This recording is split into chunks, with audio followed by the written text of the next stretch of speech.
എടാ മോനെ, നീ ഇതൊന്ന് കൂട്ടി നോക്കി. അത് ഞാൻ എടുക്കാമേ. എങ്കിലേ ദേ ഇതൊന്ന് കഴിച്ചു നോക്ക്. നിക്കമ്പേ, ഞാനൊന്ന് തീർത്തോട്ടെ. ഗൗതമിനെ തൈരെടുക്കട്ടെ.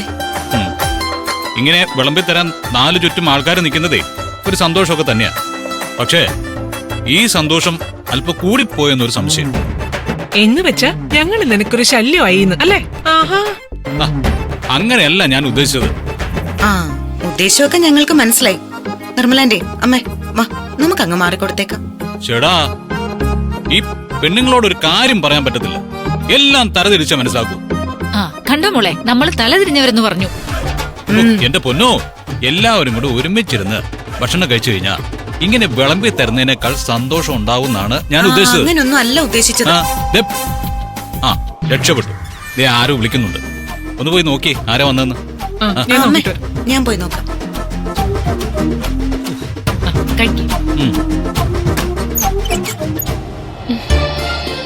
ഗൗതം ഗോപിനാഥന് ഒരു രജിസ്റ്റേർഡ് നോട്ടീസ് ഉണ്ടായിരുന്നു. ആളിവിടെ ഉണ്ടോ? ഉണ്ട്, വിളിക്കാം. ഗൗതം, ഗൗതമിനുള്ള രജിസ്റ്റേർഡ് ഉണ്ട്. ഒന്നിങ്ങോട്ട് വന്നേ. രജിസ്റ്റേർഡോ? വരുന്നു.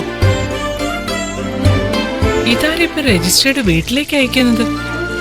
നിനക്ക് അങ്ങനെ എന്തെങ്കിലും ഉണ്ടെങ്കിൽ ഓഫീസിലേക്കല്ലേ വരൂ? നോക്കട്ടെ. സർ, ഇവിടെ ഒന്ന് സൈൻ ചെയ്യണം.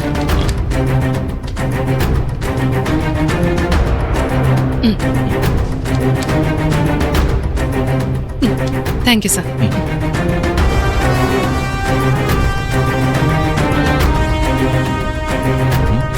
ഫ്രം അഡ്രസ് ഒരു അഡ്വക്കേറ്റിന്റെ പേരാണല്ലോ, അഡ്വക്കേറ്റ് ഓം പ്രകാശ്. ഇതെന്ന് ശിവാനി പറഞ്ഞ വക്കീല. ഒരു സുപ്രീം കോടതിയിലെ വക്കീലിന്റെ കാര്യം നമ്മളോടൊന്ന് പറഞ്ഞില്ലേ അമ്മേ? അയാൾ അയച്ചിരിക്കുന്ന വക്കീൽ നോട്ടീസ് ആണെന്ന് തോന്നുന്നു. വക്കീൽ നോട്ടീസോ?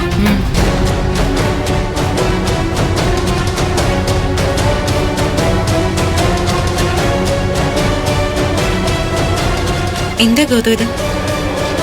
നീ പറഞ്ഞത് ശരിയാ, വക്കീൽ നോട്ടീസ് തന്നെയാ. അവൻ അവകാശപ്പെട്ട സ്വത്തും ബിസിനസ്സും ഒക്കെ വിട്ടുകിട്ടണമെന്ന് ആവശ്യപ്പെട്ടുകൊണ്ട് പ്രണവതെ വക്കീൽ നോട്ടീസ് അയപ്പിച്ചിരിക്കുക.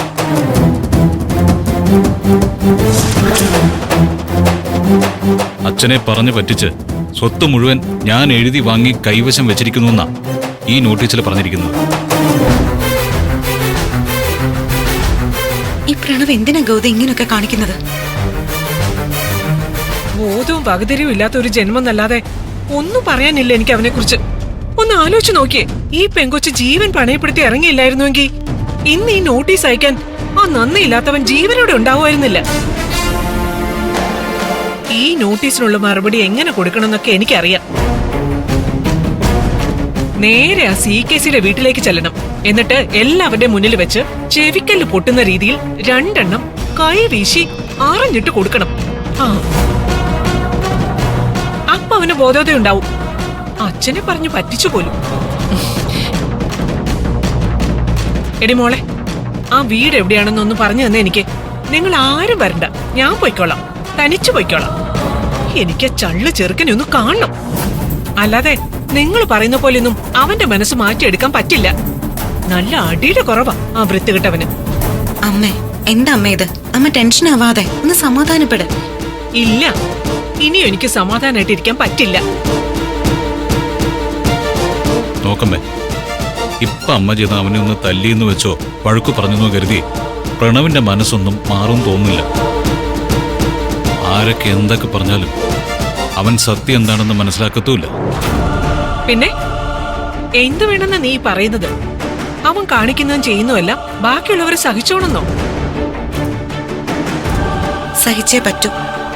തൽക്കാലം അതല്ലാതെ വേറെ വഴിയില്ലമ്മേ. പ്രണവിന് സത്യങ്ങൾ തിരിച്ചറിഞ്ഞ് നമുക്കൊപ്പം വരണമെങ്കിൽ CKC ആണ് അവനെ തട്ടിക്കൊണ്ടു പോയതെന്ന് അവന് ബോധ്യപ്പെടണം. അതിന് നമ്മൾ ആ ഫോർജറി കേസുമായിട്ട് മുന്നോട്ട് പോയേ പറ്റൂ. ഗൗതം, ഇനി വെച്ച് താമസിപ്പിക്കണ്ട. നമുക്ക് ഇന്ന് തന്നെ ആ വക്കീലിനെ പോയി കണ്ട് കേസിന്റെ കാര്യങ്ങൾ മൂവ് ചെയ്യാം. അല്ല, ഇപ്പൊ പോയ ലതാദേവി വക്കീലിനെ കാണാൻ പറ്റും? അതൊക്കെ കാണാൻ പറ്റും. എങ്കിൽ പിന്നെ നമുക്ക് അങ്ങോട്ട് ഇറങ്ങിയാലോ? എങ്കിൽ വാ, സമയം കളയണ്ട, നമുക്കിപ്പോ തന്നെ പോവാം. അതെ, നിങ്ങൾ 2 മിനിറ്റ് നിൽക്കുവോ? ഞാനും വരുന്നു. നീ എങ്ങോട്ട് പോന്നു? അത് ഇവര് വക്കീൽ ഓഫീസിലേക്ക് പോകുന്ന വഴിക്ക് എന്നെ ഒന്ന് വീട്ടിലിറക്കിയാ മതി. ആന്റി എന്തിനാ ഇപ്പൊ വീട്ടിലേക്ക് പോകുന്നത്? എനിക്ക് പോണം മോളെ. എന്തോ എനിക്കിവിടെ നിൽക്കാൻ പറ്റുന്നില്ല. ഞാൻ പോയി ബാഗ് എടുത്തുകൊണ്ട് വരാം. അമ്മ നിന്നേ. എന്താ അമ്മേ, എന്താ പ്രശ്നം? വേറൊന്നുമില്ല മോനെ. ആ വസുന്ധര മാഡം മുറിയിൽ നിന്ന് പുറത്തിറങ്ങിയപ്പോ തന്നെ നേരെ എന്റെ അടുത്തേക്ക് വന്ന് പറഞ്ഞത് എല്ലാരും കേട്ടതല്ലേ. ഒന്നാമത് എനിക്ക് വയ്യാത്തതാ. എനിക്കിപ്പോ വേണ്ടത് അല്പം മനസ്സമാധാനമാ. അതെനിക്ക് അവിടെ ചന്ദ്രികയുടെയും നിഖിലിന്റെ അരികിൽ കിട്ടും. വസുന്ധരാന്റിയുടെ സ്വഭാവം ആന്റിക്ക് അറിയാവുന്നതല്ലേ.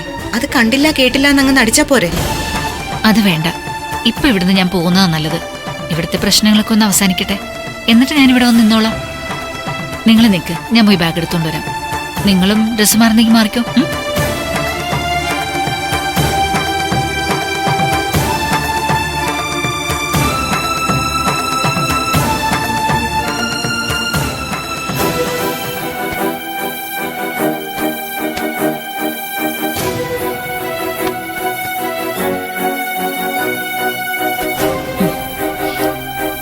എന്താ പാറു?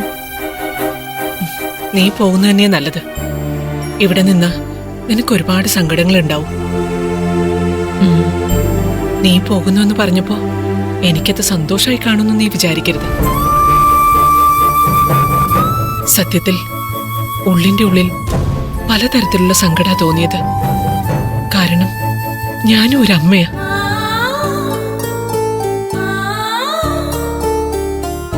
പ്രണവ് എന്റെ അടുത്തുനിന്ന് മാറി നിൽക്കാൻ തുടങ്ങിയിട്ട് കുറെ ദിവസങ്ങളായി. അതിന്റെ വിഷമങ്ങൾ എത്രത്തോളം ഉണ്ടെന്ന് എനിക്ക് മാത്രമേ അറിയൂ. ബിസിനസ് ആവശ്യത്തിന് വേണ്ടി പോലും ഗൗതം ഇവിടുന്ന് പോയിട്ട് എന്റെ അടുത്തേക്ക് തിരിച്ചു വന്നില്ലെങ്കിൽ എനിക്ക് ഉറക്കം വരില്ല.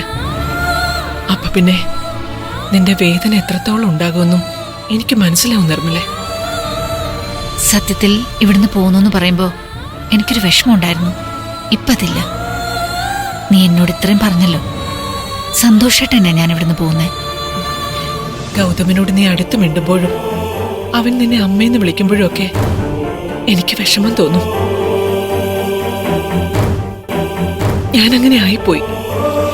പെട്ടെന്നൊന്നും അവനങ്ങനെ വിട്ടുതരാൻ പറ്റില്ലല്ലോ എനിക്ക്. പിണക്കവും പരിഭവം ഒക്കെ ഉണ്ടെങ്കിലും പുറത്ത് കാണിക്കാത്ത ഒരു സന്തോഷം എനിക്ക് ഉണ്ടായിരുന്നു.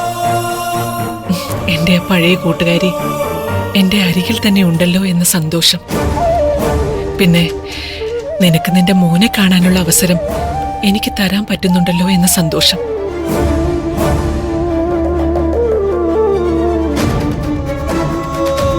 നീ പറഞ്ഞത് സത്യ.